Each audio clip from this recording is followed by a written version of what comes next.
மந்திரத்தை மறந்தான் பிரம்மனே, அவனை சிறையினிலே அடைத்தான் முருகனே.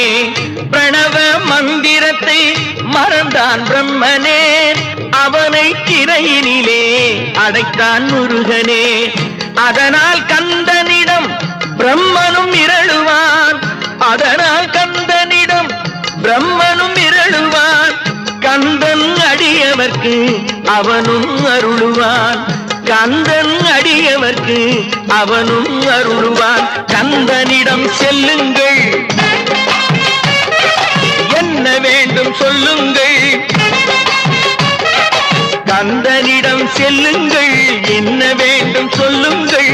வந்தவினை தீந்துவிடும் மற்றவற்றை தள்ளுங்கள், வந்தவினை தீந்துவிடும் மற்றவற்றை தள்ளுங்கள். கந்தன் காலடியை